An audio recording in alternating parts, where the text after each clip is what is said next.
Today, we're grabbing our digital flashlights and compasses because we're going to be mapping the hidden corners of the internet with Nmap. It's one of the most essential and powerful tools out there for network discovery. So here's our game plan. We'll kick things off by figuring out what active scanning even means. Then we'll get properly introduced to our main tool, Nmap. After that, we'll get into the nitty-gritty of how its most popular scans actually work, see how to put it on autopilot, and finally, bring it all together to see why this stuff is so critical in the real world. All right, let's dive right in. Our story really begins with a pretty fundamental question. What exactly is active scanning? Think of it this way. It's the digital version of walking right up to a building and literally jiggling the handles on all the doors and windows to see what's unlocked. You're directly interacting with your target. This is totally different from passive reconnaissance, which would be more like looking up the building's floor plans at the city records office. You're not touching anything. And you gotta understand, the stakes here are incredibly high. The info you can get from these scans isn't just for fun. It can directly lead to stealing sensitive company secrets, taking over critical systems, or even launching an attack that shuts the whole network down completely. So with that in mind, let's meet the tool at the very heart of this whole process, Nmap, which is short for Network Mapper. You know, this thing has been around since 1997. It was created by a guy named Gordon Lyon, who goes by the handle Fyodor. And over the decades, it's grown from just a simple scanner into this absolutely indispensable toolkit for security pros everywhere. Okay, but before we go any deeper, we need to stop and be crystal clear about something. Nmap is an incredibly powerful tool, and with that power comes a huge responsibility. As the official guide says, using this on networks that you don't have explicit, written permission to scan is illegal, it's unethical, and it will get you into serious trouble. So rule number 1, always get authorization. So how in the world does Nmap actually see what's on a network? Well, it all comes down to this really clever digital game of cat and mouse. And the game board it's played on is something called the TCP three-way handshake. Anytime your computer makes a normal, polite connection on the internet, it's like a quick 3-step conversation. First, your machine sends a packet with a SYN, or synchronize flag, which is basically it saying, hey, can we talk? If the server on the other end is listening, it sends back a SYN-ACK packet, that's synchronize and acknowledge, which means, yep, I hear you, let's connect. And finally, your computer sends one last ACK, or acknowledgement packet, to say, awesome, we're connected. So really, it all boils down to these 2 little flags that start the whole dance. SYN is the request to sync up, and ACK is the confirmation. The absolute genius of Nmap is how it intentionally messes with this standard polite process to get the information it wants. So let's look at an attacker's opening move. This is the most basic and by far the loudest scan of them all, the TCP connect scan, which you run using the -ST flag. With this scan, the attacker's Nmap instance does that full, polite, 3-step handshake with every single port it checks. Now, from a defender's perspective, this is like setting off fireworks. Every single service logs a full, completed connection from the attacker's IP address. It's basically the same as walking down a hallway and leaving your signed business card at every single door you try to open. Okay, that connect scan, way too obvious. It's like a burglar announcing himself on a megaphone. So, attackers came up with a much craftier technique, the SYN scan. People often call it the stealth scan, and you run it with the SS flag. Now here's where it gets clever. The attacker sends that first hello packet, the SYN.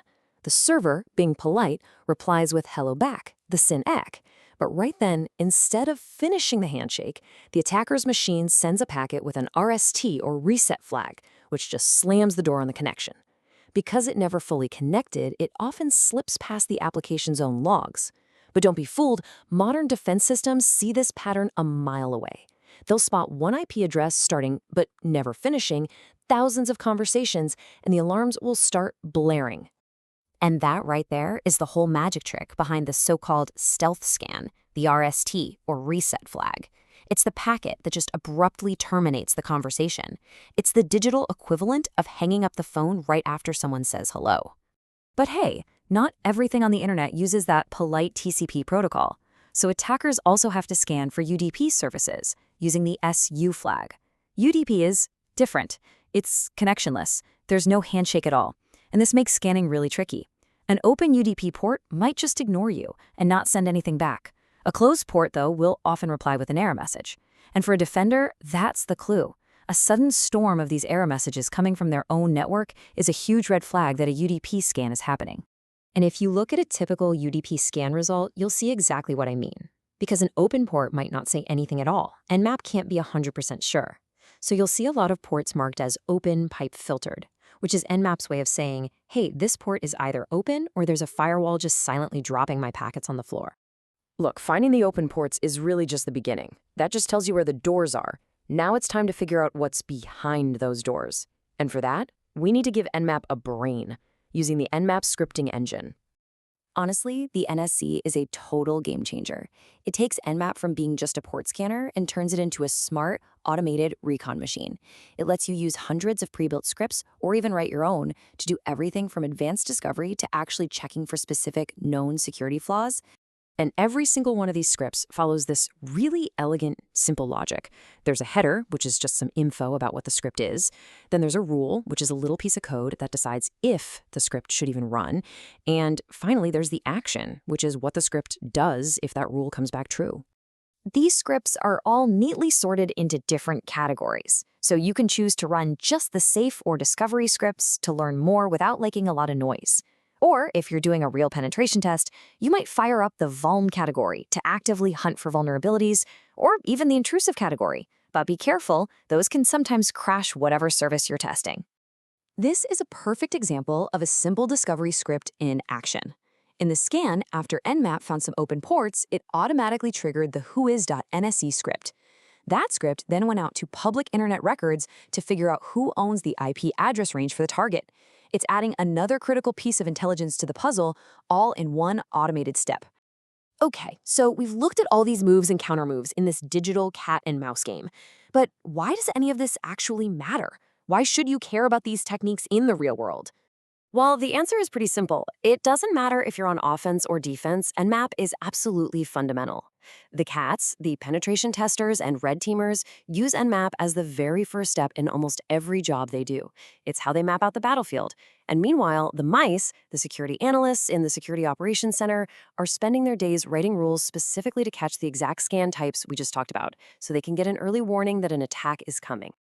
And if you need any more proof that this is a non-negotiable skill, just look at the major cybersecurity certifications. Your ability to use Nmap effectively is tested directly and thoroughly in exams like the CompTIA Pentest Plus, the Certified Ethical Hacker, and especially in the notoriously difficult Offensive Security Certified Professional, the OSCP. You just have to know it. So at the end of the day, Nmap is the perfect example of a dual-use tool. It's what creates the map of our digital world. Understanding how that map is made is a powerful responsibility, and it really forces you to make a choice. Are you going to use that knowledge to build stronger walls, or are you going to use it to find the cracks?